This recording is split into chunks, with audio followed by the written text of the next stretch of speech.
Dear students, do you know what a text discourse is? How is it structured?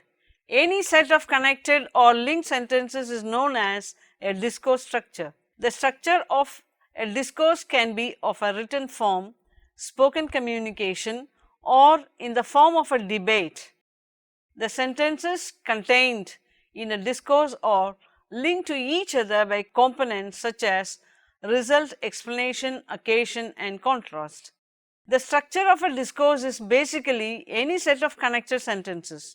Discourse structures take the form of written or spoken communication or debate.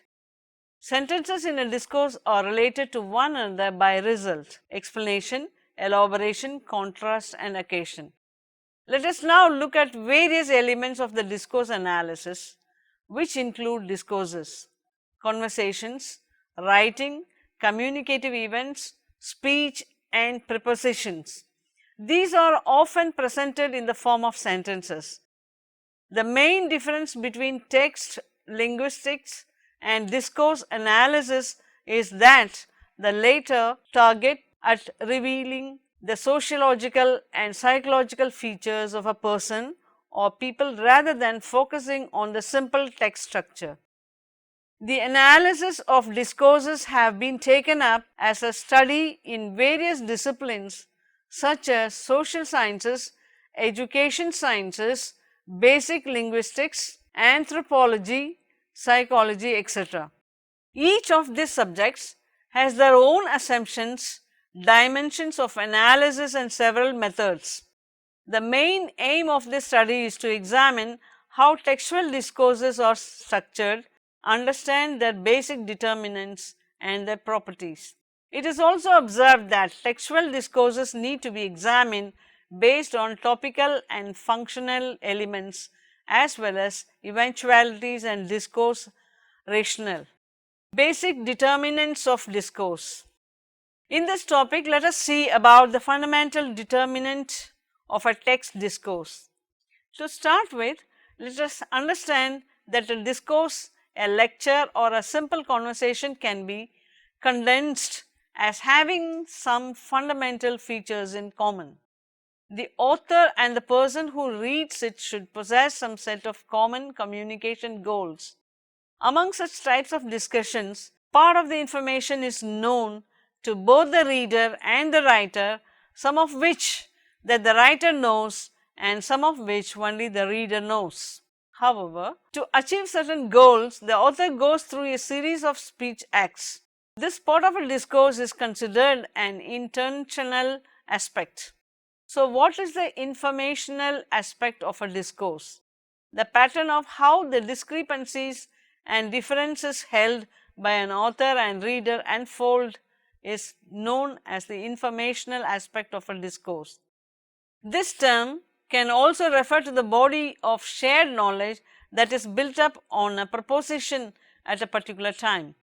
Various researchers have studied about the patterns of text discourses and they observed a lot of common patterns in the authors and readers.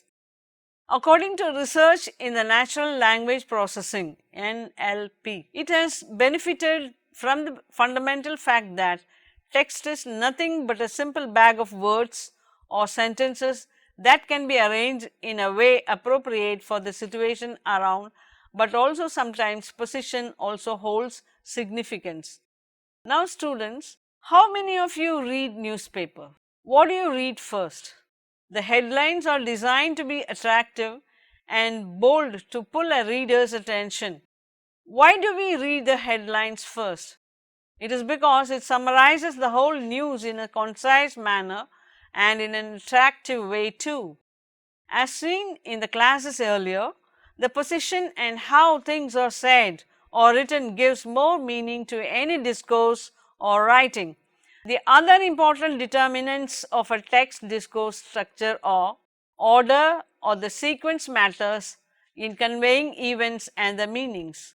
Moreover, the way in which various events are conveyed depends on how sentences and clauses are sequenced. For example, there is a lot of difference when words are arranged differently, such as I wished and my mother brought me a cup of strong coffee, and my mother gave me a cup of coffee and I wished.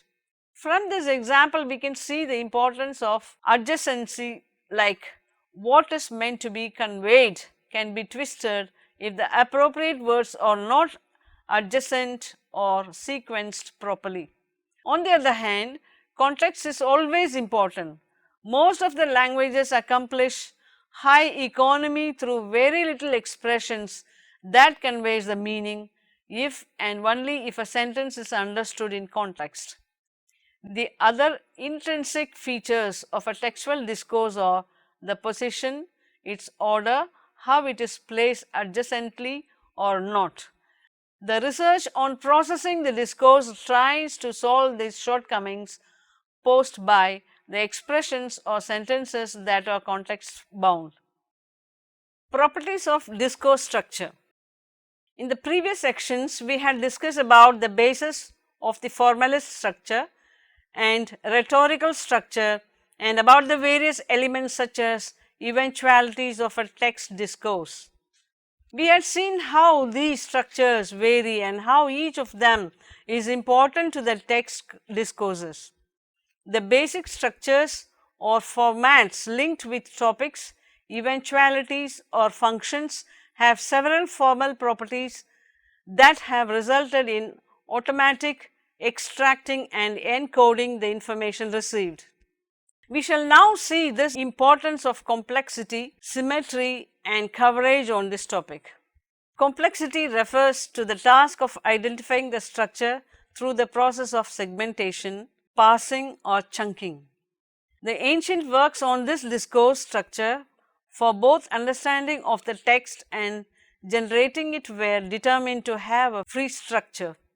Let us now see a daily life example for this concept. What are recipes? How are they structured? How do you make coffee?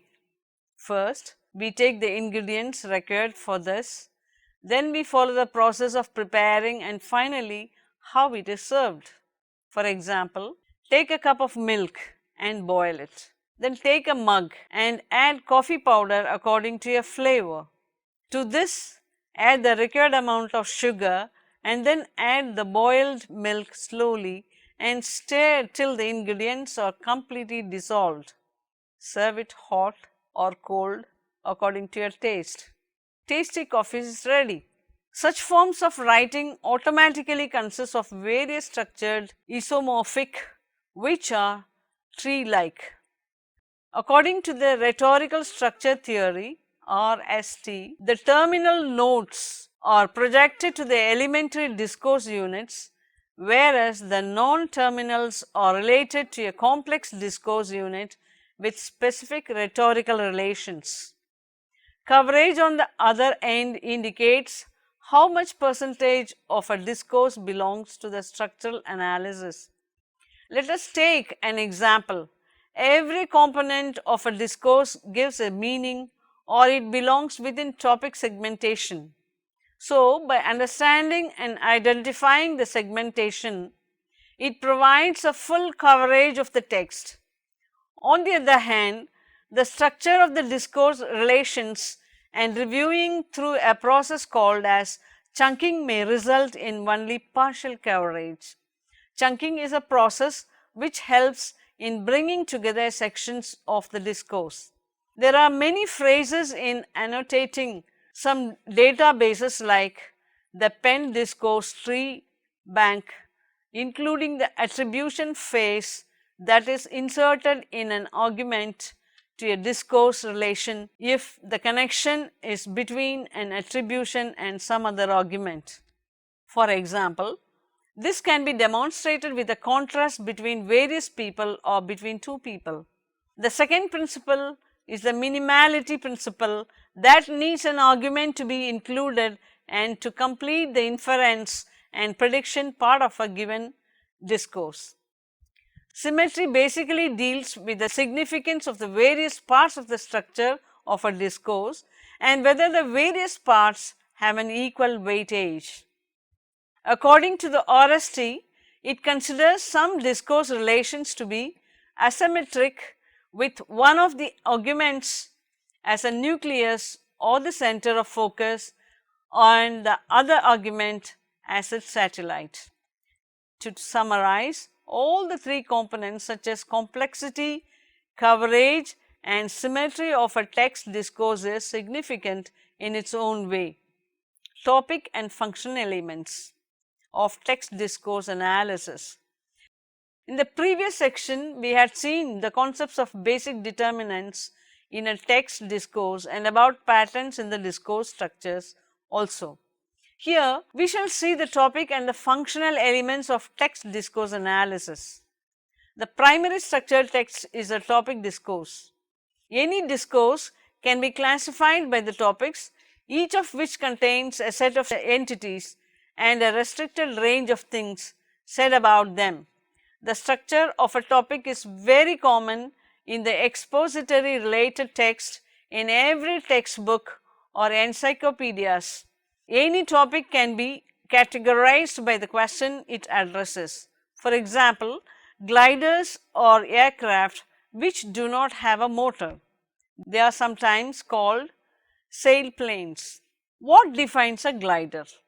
Gliders are controlled by the pilots by using control sticks. Some gliders can only carry one person, but some gliders can carry two.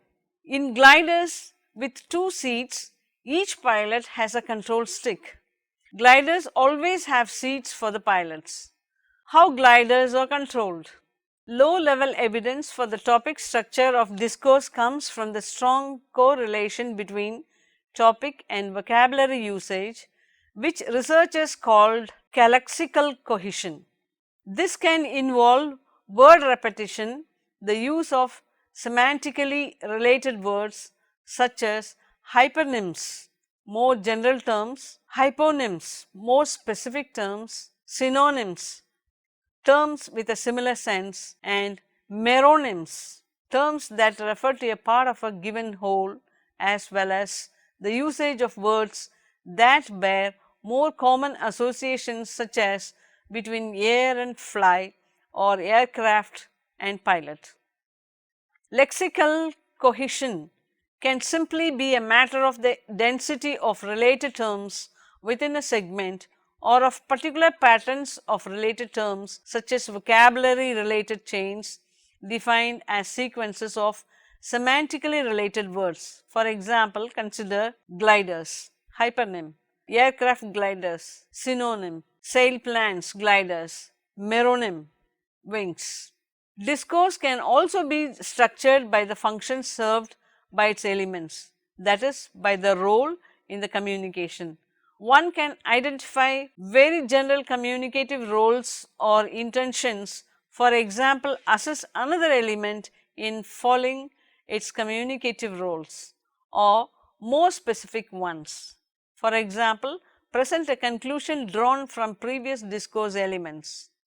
There are also communicative roles that are specific to particular genres. Example, identify the alleged offences in textual descriptions of criminal cases and present advantage of methodology in scientific research papers. In fact, one aspect of many textual genres is their conventionalized high-level functional structure. The pattern of news reports is a good example of this. The functions served in their conventionalized inverted pyramid structure comprise 1. A summary of who is involved, what took place, when and where it took place, why it happened, and optionally how, all found in a primary paragraph. Number 2, a sequence of paragraphs that provide more details about these points in the body, and number 3, less important information presented in a final. Another example is the structure in which eventualities and the spatio-temporal relations are presented in text traditionally in the chronological order. Departures from this convention produce very striking effects as in films such as Memento and Betrayal, where scenes appear in reverse chronological order. Eventualities and discourse relational elements of text discourse. Any discourse is framed by various eventualities such as descriptions of events and the states and the relations with the spatio-temporal elements.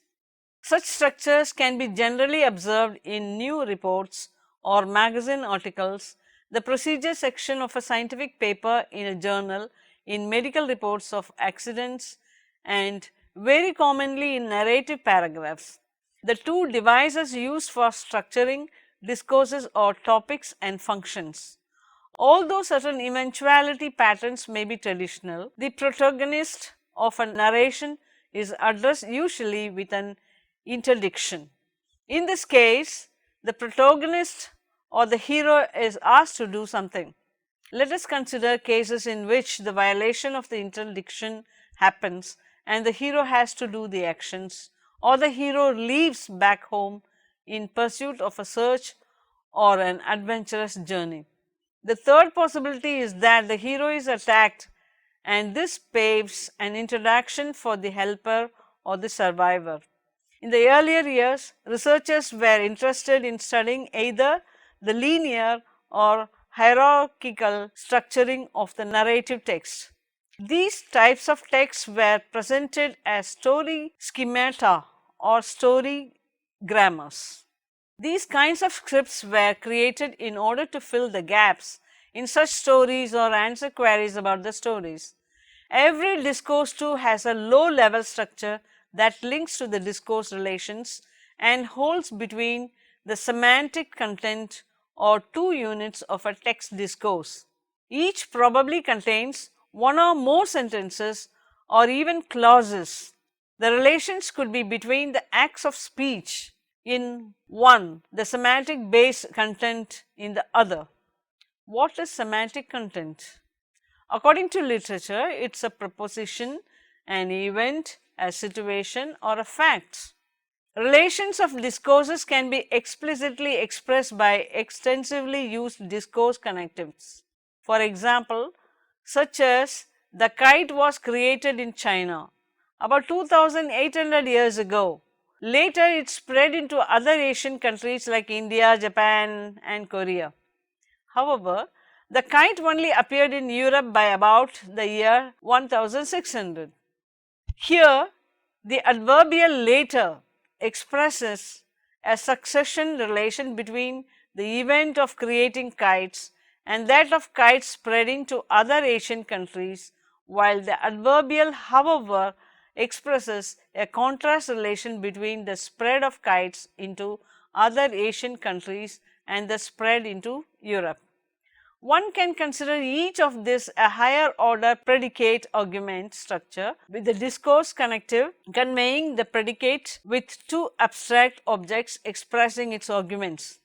Such relations in causes or text based discourses can be triggered implicitly through the process of adjacency while uttering such as clouds are heavy.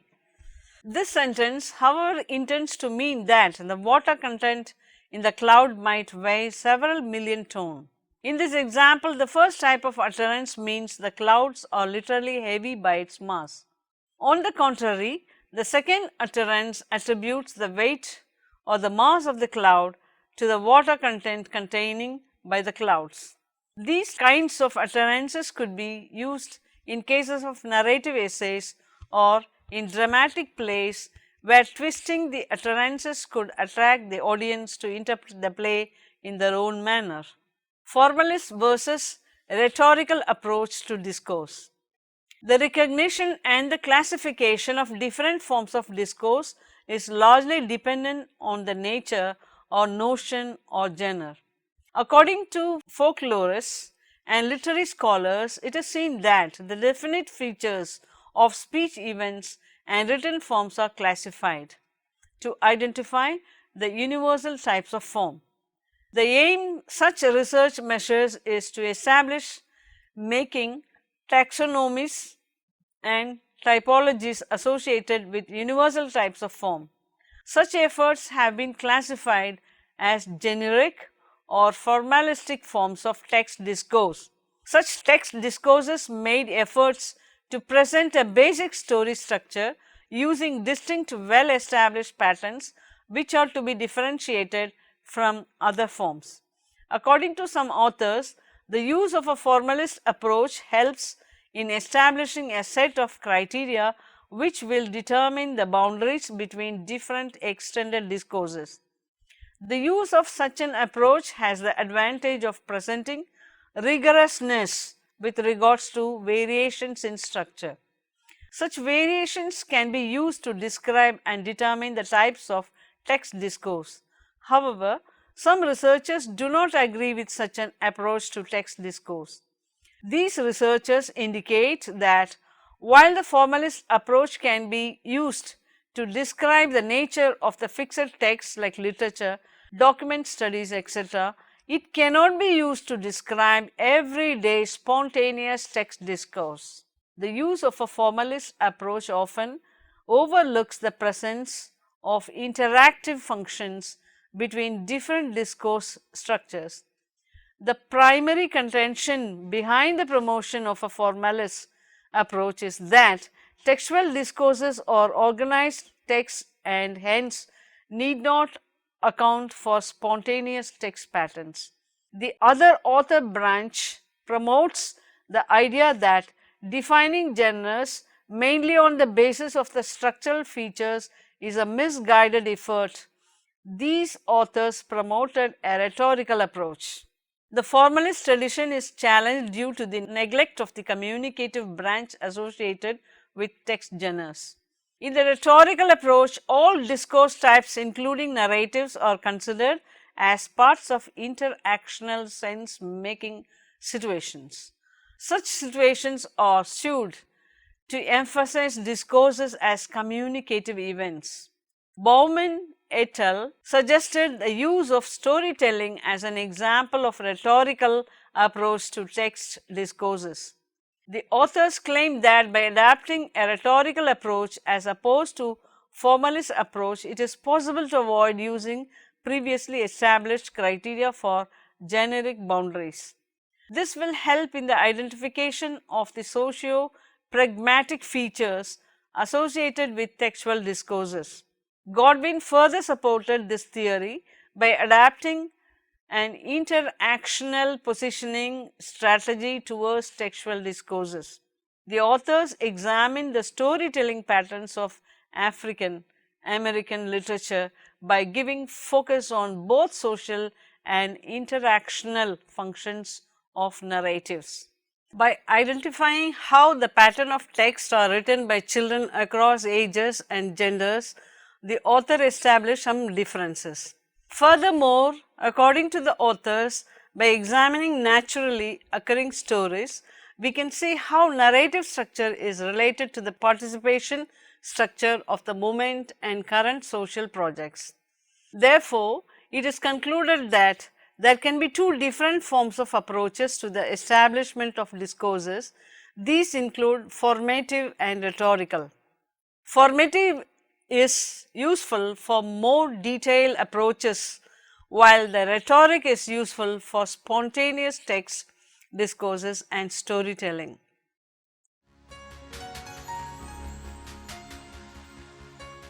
It is important for every author to find words that will hit the right connotations for the text readers rather than randomly finding words to express their ideas. However, such actions indicate that the writer needs to know about the reader's thought processes. This ensures that the author has understood and can interpret the context of the reader. Typically, an author goes beyond finding just any set of words to express ideas. An author searches for the words which will create appropriate connotations for the readers of the text. This implies that an author needs to know something about a reader's thoughts, including background of experience and interest. It implies that the author has recommended and can predict the reader's context. It suggests that all these aspects interact back and forth, affects and is also affected by the production of text. In all, it suggests that what have been labeled as text tendencies, example, the explicit and implicit ideas, relationships between ideas, structural features, cohesion and stylistic qualities are restricted by an author's perceptions of an audience, an author's perceived goal for a text, an author's ability to appreciate the effect of a text upon an audience and the mode and conditions of publication. We have examined the basic behind textual discourse. It is proposed that the adoption of any textual discourse would follow either formalist or rhetoric in nature. The structure is made up of topical functional, discourse and eventuality related components and is used to understand the nature of textual discourses. Finally, whatever style is being followed, it is the effectiveness of the communication from the author to the reader which matters. Thank you.